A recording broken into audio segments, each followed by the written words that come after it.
Welcome to another episode of The Way We See It, Ghostbusters edition. Who are you gonna call? Joke Busters. You have to actually have a good joke to. Ghost Jumpers. Go, That was their I joke, saw and that- Got it. Ghost, I saw that for free, and I still want my damn refund. All right, okay. Let's do our introductions. I'm Daniel. I'm Sheldon. I'm Matt. I'm Mark. All right. Opinions. Go, Sheldon.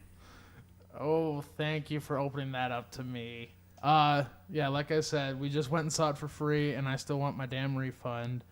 Matt made the comment of joke busters. Like I said, you actually have to have a joke to bust it. And I'm jealous of Bill Murray because he got to leave the movie early. That's pretty funny. I thought it was okay. I thought it opened well. Yeah, I mean, come on. It's not I'll like... agree with that. It wasn't as bad as I thought it was going to Yeah. be. Like, I was totally, like, all the scenes they use in the trailer are, like, the worst trash of Yes. the movie. For sure. But that's not what most of the movie is. It's almost like they plugged it as a bad movie with the trailers. Is it the wig or the hat? Oh, my gosh. They I- really tried to sell that power part of Patty compels it's, you. It's the Paul Feig food. You know, I'm gonna look up how to say his name because I'm not sure either. But But it's his style of, like, what the wedding movie. Bridesmaids. Bridesmaids. It's his Bridesmaids and all those other movies. You- It's that style of humor. I actually liked Bridesmaids, but I don't want Bridesmaids in my Ghostbusters. The thing is, That- it wasn't as bad as what you expected. That still doesn't make it good. No, It's true. No, I wouldn't say it's really that good. But it really does seem like they were trying to make two different movies at the same time: the Ghostbusters movie, and then also Bridesmaids in Ghostbusters. Like, there's like these dry one-liners in the movie that if they would have had like a traditional Ghostbusters setup, it would have been great. But instead, they have like these. All four of them are being zany and doing weird parody jokes and. All right, before you Fig is how you say move his name, on by the to way. another idea, is this spoiler or spoiler free? You know what, folks? If you're tuning in right now, I hope you've seen it because we're gonna go spoiler. Oh, Okay.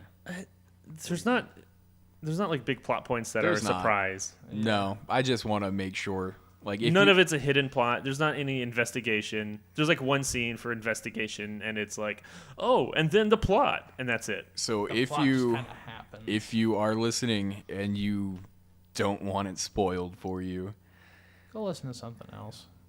yeah, just take Hedon's. What? I don't know. I'm tired. Credence. Credence Clearwater Revival. All right.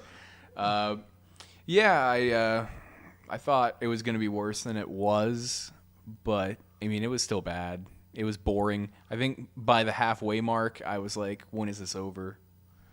Yeah, I think we were all So, feeling that. what specific point was that? Because I felt there was a possible point that could have happened. Like when they actually get like the equipment, I felt like that was halfway. Wait, what part of the equipment? Talking like, about when They get The new equipment backpacks. multiple times. The first backpacks, I think. No? That's like the first third. yeah, that's like even Yeah. before the By that conflict time, happens. By that time, I was like, when is this over? The halfway point, I guess, is when they realize, or when the bad guy becomes the bad guy. Like when he Really? Is that the halfway point? no, it's like when when they're in the hotel and the guy electrocutes himself. That's like halfway. I could see that being the end. Like they could have left it off on a hanger and be like, oh, he kind of killed himself or something, and then new movie. How what long? happens? How long is the movie? I think it's about 2 hours. Let me look. Yeah. It's 2 hours too long. Okay. Yeah. I will say this: the post-credit scene. God willing, they don't do that. God willing. That was. That- What's going on? I didn't understand it. I They make an illusion. Because at the very, very, very last post-trailer scene is one of the characters like looks up and goes, "It's Patty." And she The- goes, the- There is no Dana, only Zool. But she says, "What's Zool?" Yeah, she's listening to a recorder and she goes like, "What's Zool?" So they're making an illusion that they're gonna fight Zool again, like in the first movie. So Well, the theori- original Ghostbusters. that's what his name was. so theoretically, Zool was the No, it was Zool was one of the dogs. That's the one Sigourney Weaver turned into. The main bad guy was Gozer the Gozerian. Oh yeah. Yeah. And the runtime is 2 hours and 5 minutes. Yeah, that was really long. Yeah. And Wait, I'm sorry. Was that? so do we want to break this down by like just random like tear it apart, or are we going by like theme? Do we want to start at the beginning? I got some notes we can start with. If you guys want to start I it. got no themes. I got random points. Well, I'm there's not one big happy about. theme that I think is kind of like the big everyone wants to talk about. The whole is it Fam? Are you talking yeah, about well, part of it is like, yeah, the reason. Okay. So there's the whole, all of the ads and commercials and trailers play up this whole. Girl if power. anybody hates Ghostbusters with women, they're sexist pigs, and. But then, really, what happens in the movie is the entire movie puts down men.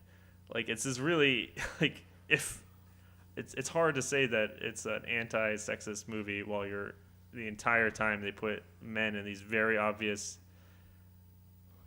The first their supporting character the secretary guy, Chris they make Hemsworth. him dumb as a rock. They have this reoccurring delivery boy who his only job is to look like a dumb guy. Like he has no other impact on the story or the plot except to just look like a dumb guy. Did anyone else notice that the delivery guy was actually Dopinder from Deadpool? Yeah. Oh, I didn't Like know. right when he started talking. I was Yeah. like, hey, Oh, it's Deadpool. Mr. Pool. One of my biggest problems with the whole feminism route of the actual movie is that they still play it as female characters with female tropes rather than, empowering the women. Like, my biggest problem is when they finally found Ghosts, they do this all, they do a little, like, generic, like, I'm excited girl kind of thing. But it's like, that doesn't make any sense. Why would you do that kind of thing? The biggest thing for me was the girls, like, as far as, like, acting like women or whatever, I don't think did anything too out of the norm. They didn't do anything, like, extremely one way or the other. It was just the way they directly acted with the men. The big one is at the end, how they defeat the big bad guy, is they shoot him in the balls. Yeah, that was really noticeable. I was just like, that made me groan. Exactly, Sheldon. Made me groan. And that guy, leading up to that, it's a guy who's like this chubby, nerdy, creepy guy. They just play him up that he's like creepy and no girls like him. They make fun of they call him a virgin. Is that getting back at the internet for all the negative views on the trailer? You know what? That's a good point. That's probably like what that character is a metaphor for, is like the internet viewer is the bad guy in this movie. So there's a scene where they have been videoed capturing a ghost, and they go onto YouTube, and people are making like bad comments about it. And I was like, that must have been done after the fact. And they use that scene in the after the advertising. trailer. Did they really? Yeah, they put because they. Okay, 6 years ago, I liked Ghostbusters, the 1984 version, on Facebook. So I've gotten every single Ghostbusters ad on Facebook. Wow. And they make their own memes and stuff. They pulled like all the scenes from the movie. Basically, you could watch the entire movie in like 3-second bits on Facebook. Which, speaking of the original, we're going to post this on our Facebook page later. We've got the picture of the original Ghostbusters where they're giving their send-off to Harold Ramis, rest in peace. It was nice to see that the film was dedicated to him. However, after that mess, I hope he's haunting someone. Yes. Rest in peace, Harold. But I do want to say, I was going through Walmart the other day, and their marketing, pretty cool. Here we go. Uh-oh. I have a bad feeling Oh, about this. no. Wrong Yeah. franchise. Does somebody want to say What it is. I'll probably, in the video, I'll post a screenshot of it. You know what? Just because I'm that big of an a-hole, I'll go for it. Folks, we have key lime slime Twinkies. Tell them about the Twinkie, Daniel. Yeah, it's I didn't eat it, but it is a Twinkie that the icing or the cream on the inside is now green, like Anyone else Ghostbusters have deja vu themed of, like, green. the The high slide. C, yeah, the ectoplasm high C? Yeah. Anyone else having flashbacks Definitely. here? It definitely seems like they were trying very hard to make this a marketable. Oh, my they're goodness. selling. They're going to sell the crap out of merchandise based on this. Oh, Was I speaking to any one of you? Someone told me that the Target like clearanced out all of their Ghostbusters for this this movie. Their toys were all clearanced out already. Like, if you want to go buy them, they're in the clearance section at Target. Huh. Really? Huh. Yeah, because they were expecting it to be a flop. It might have been on Reddit. Well, it's not a flop though. Somehow, like all these major critics and stuff are giving it these great reviews. Well, and actually, I've got some of the comments from some of the critics, and I've got the figures here. I want to see the actually. figures. You want to see okay. So let me start off. I've got the figures for 1984, the original, and Okay. I've got the remake for comparison. In 1984, the original Ghostbusters pulled $13.6 million on opening weekend. Now remember, that's 1984. Yeah. All right. The remake just last night. All right, $3.4 million. They're projected to pull $46 million in this weekend. Wow. They're sitting at 75% on Rotten Tomatoes. There are some negative comments though. We've got Vanity Fair. They're calling the remake a flat, occasionally charming disappointment. That fits my yeah. Very flat. Well, and the Hollywood Reporter, I think they went a little bit too far. They're saying that the remake is an unfunny mess that will make naysayers feel vindicated. Yeah, I don't I feel know. that way. That's me.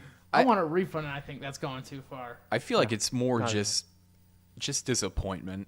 You know, like I feel like why'd they have to make a remake and then make a remake? Yeah, why'd they'd have to do that and then why give it to this guy to do? I just One of the reasons why it is a big insult to the original like film is because it's a reboot. yeah. What I Right. found interesting about that, though, is if you watched in the credits, it's Ivan Reitman's production company. And he's the guy that originally directed, partially wrote 1984 Ghostbusters. So to see his company affiliated with that's kind of interesting. I mean, it's the property, right? So that's probably why. That's part of it. Yeah, just having a name somewhere in the credits doesn't necessarily. No, his name popped up multiple times, though. Also, same thing with Star Wars. Yeah. How they handed it off to JJ, but George Lucas was still there. Speaking of a comparison to Star Wars, there's something I noticed in like an editing style, I guess, or just a directing style in a lot of movies now. I It's the think I same know problem where I've you're going complained with about this. Star Wars with this is that the whole movie is shot and then edited as if it's all happening in a single day. And the original Ghostbusters wasn't like that. There was like real time passage and like there was like a sense of progression. And this one, it was like they were building these new proton guns within minutes as the day continued, and they were fighting ghosts. And filming and editing like that just leaves all these plot holes too. Yeah. Like when you're watching the movie, it doesn't give you time to think about it. But if you actually take a moment and look at it, it just doesn't make sense. Yeah. Go ahead. Well, that's what they want. They don't want you to think about it too long, or else Yeah. you're gonna turn into us, and it's not gonna like it. Yeah. Oh, God, the world doesn't need any more of us. Yeah, I agree. It's there's a specific scene that I remember. It's like right after they get talked to by Homeland Security, and then it immediately transitions to them in the back alley when they're testing the weapons. And it was just like, wow, that was a weird transition. Yeah. Yeah. There's a lot of those weird transitions, not Yeah. just that. That one. was the one that stood out to me, and I was just like, That wow. whole movie's full of transitions like that. And then How'd we get there, you know? and there are definitely plot holes too. The exposition is just told to the audience. Like there's like this moment where they discover the plot. In that moment, though, they assume that it's a he. Like before they even met the actual guy who was planting the devices, they kept saying he, which is weird. That like they already had like this idea of who was doing it. They weren't like somebody is doing it. They're like, oh, this guy, keeps doing it again. We got to go stop him. It wasn't like a one-off, like just using the wrong pronoun. Well, you know, it must be a male because women are powerful and they're Good. right and they're good. They don't make mistakes. The problem I had with the villain character is that he was only in for like 3 scenes. He told what his motive was in those 3 scenes, and then he died. I didn't feel anything towards that character. I didn't feel sad that he died. I didn't feel happy that he died. His character just wasn't told. You I know, felt bad he got shot in the nuts. his But it wasn't char- even him because No. that's when they make the mock-up of original Ghost logo. That was dumb too. So his character is pretty much the epitome of the movie. Flat and no real character. Yeah. Definitely. Okay. If you look at like the original Ghostbusters, they all had like the very strong individual identity and character. Watching this film, I kept trying to go like, who is this character supposed to mirror? From the original movie. For a while, I thought Kristen Wiig's character was supposed to be the straight man like Bill Murray, where like. But it just didn't. They kept trading roles. They all four wanted to be the wacky one. Mm-hmm. It's like they were all playing Bill Murray. Well, they were all trying to be Bill Murray while also playing Bridesmaids. He's the only Ghostbuster, right? There's 4 Bill Murrays in the original one, right? Yeah, exactly. Matt, you tell that to Dan Aykroyd and Ernie Hudson because they both actually popped up in the movie. I was very happy to see them. Who? Where was? Dan Aykroyd was a cabbie. And Ernie Hudson was Patty's He has a really uncle. lame line where he's like, "I ain't afraid of no ghost." He also talked about the level 5 what? Yeah. I saw thing. that, And I was like, okay. I didn't even Kinda weird. recognize him. Wow. Because he's fat and old now. Yeah. Ernie Hudson was the one who drove in at the end scene where he drove. His I fast as an recognized Earth. him. Like, I got it immediately. But I was just like, why are they focusing so much on this cab driver? Oh, Because and it's Dan Aykroyd. Yeah. I know you and I were talking about this before we went in. Did you see Janine? Yeah, The she's receptionist? The Yeah. receptionist. Yeah. That was her role was probably the least offensive. She did something similar to what she did in the original movie. Right. But them doing cameos as other characters is all it is trying to play on nostalgia. Right. It should have been. If they had a good original movie, they wouldn't need cameos. They did cameos to draw more attention. See, whenever they had a cameo or a reference to the previous one, they would just like stop the music, so it's like, oh, pay attention to us, kind of thing. It just really took me out. It's definitely a lack of real content replaced with references to nostalgia. Yeah. I think you just described this whole movie in a nutshell. How? We've done that a few times. Right. Ultimately, it's bad. There's a lot of plot holes. It's supposed to be feminist, but it isn't. It's, in fact, kind of like sexist against men. And there's weak comedy that tries to go 2 different ways with being like original kind of snarky Ghostbusters, but then all crazy, oh, we're all wacky, make fart jokes. And it's, yeah, it fell flat. All right. Do we want to do a review system, or do we just want to leave it like with like a sentence, one last sentence? It should be like a recommendation or not. Recommendation or not? Okay. You want to start it off, Sheldon? I still want my damn refund, so I'm not going to recommend this. Okay. Matt? I've watched it twice now. It's twice too many. Both times free, though, right? Yeah. Yes. I Still paid in cost time, too though. much. Still wasn't worth it. Still paid in time. Mark? There's really no redeeming value unless you really want, if you're like a parent and want to buy lots of toys for your kid. But no, I wouldn't. No. You know what? Go on eBay and buy the like toys from 1984 for Oh that. my god, I had the fire station when I was a Dude, kid. I had the Ecto 1. That was the shit. Okay. I don't see, like you guys said, any redeeming value in it. I don't really believe in supporting the whole reboot remake thing. If you're not gonna actually put thought into it and try and make something better than the original, then why do it in the first place? So don't go see it. All right. Yeah. Close All right. this out. That's the way we see it. I'm Daniel. I'm Sheldon, I'm Matt. And I'm Mark. Good night. and we ain't afraid of no ghosts. That's just as bad as their fucking jokes.